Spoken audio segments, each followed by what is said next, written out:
Bok ljudi, moje ime je Dubravko Jagatić i pozvan sam na strane portala Ravno do dna da vam pročitam jedan od tekstova velikog hrvatskog glazbenog kritičara Dražena Vrdoljaka.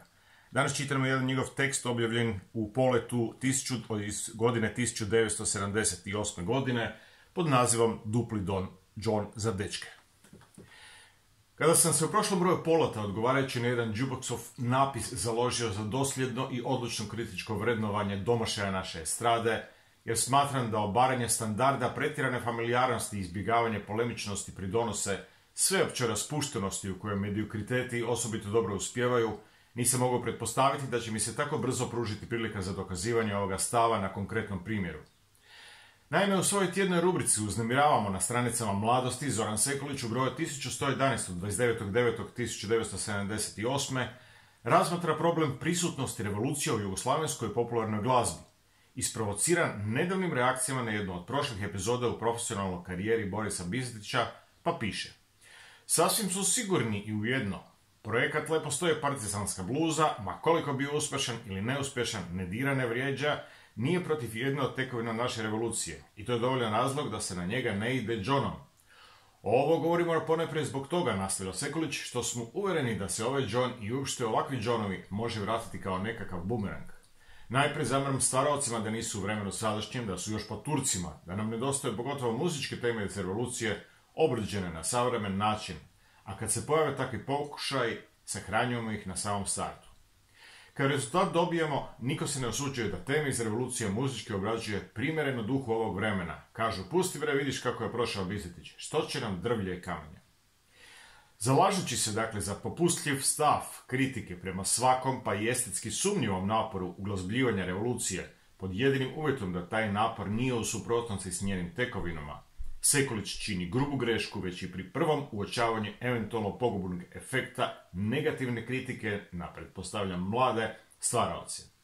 Jer ako se itko lača delikatnog zadatka pisanja pjesme s revolucionarnom tematikom unaprijed zainteresiran samo za reakcije kritike, dakle spekulantski, ako itko odustaje od tog istog posla ravnajući se iskustvima tuđeg neuspjeha, onda je očito riječ o osobi koja pristupa toj vrsti skladateljskog rada bez stvarnog motiva i autentične inspiracije, spremne jedino za a priornu dobrodošlicu Zorana Sekulića.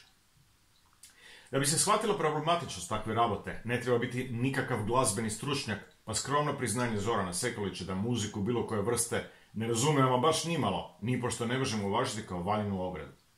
Za razliku od urednika Mladosti, ja sam ne samo za kritičko vrednovanje svega što nam se nudi pod pojmom revolucionarne pjesme, već i za maksimalno oštre kriterije, upravo zbog toga da bi se, kamo sreće, eliminirali kolebljivci i smutljivci koje Sekulić želi protežirati, a koji, po mom dubokom uvjerenju, diraju i vrijeđaju tekovine revolucije, iako nastoje ostaviti dojam njene djece.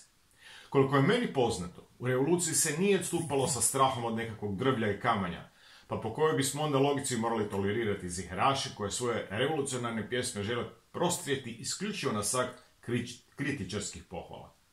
Kada je Sekulić već uzeo za povod Borisa Bizetića i njegovu partizansku bluzu, mislim da je za žaljenje što su tek suprotstavljanja rockerima s moralu dovele do kritičkog sagledavanja razdoblja u kojem se Bizetić predstavljao jednako kostimiran i kamufliran samo s akcentom na sivo-maslinastim tonovima, umjetno u današnjim etničkim opancima.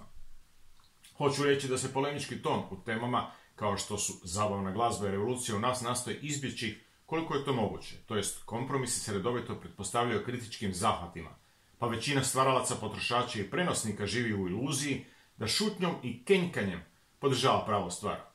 Ovo napominjem jer sam se od prvog festivala revolucionarne rodoboljne pjesme 1975. godine zajedno s profesorom Darkom Glavanom usudio stati u obranu estetske valorizacije festivalskih plodova, pa mi nije svejedno što se u javnosti misli i piše o tim i sličnim tvorevinama. Disidentski način razmišljanja navukao je na nas u početku veliki gnjev revolucionarnih skladatelja po naređuji, da bi me ove godine uvrstili u žiri festivala, to smatram priznanjem svoje dosljednosti, gdje sam tek imao priliku uvjeriti se koliko su smeća ljudi spremni poturiti pod uzvišenom etikom revolucije. Ako Zoran Sekulić misli da će progledavanje kroz prste pomoći stimulaciji revolucionarne glazbe u modernom ruhu, kako to šarmantno naziva naša revila štampa, ja sam za to da se što oštrije selekcijom izbjegnu rutina, šminkraj i manipuliranje revolucijom kao predložak za budućnost, a praksa će pokazati koji će od ova dva stava imati pozitivniji efekt. Tako je pisao Dražen Vrdoljak.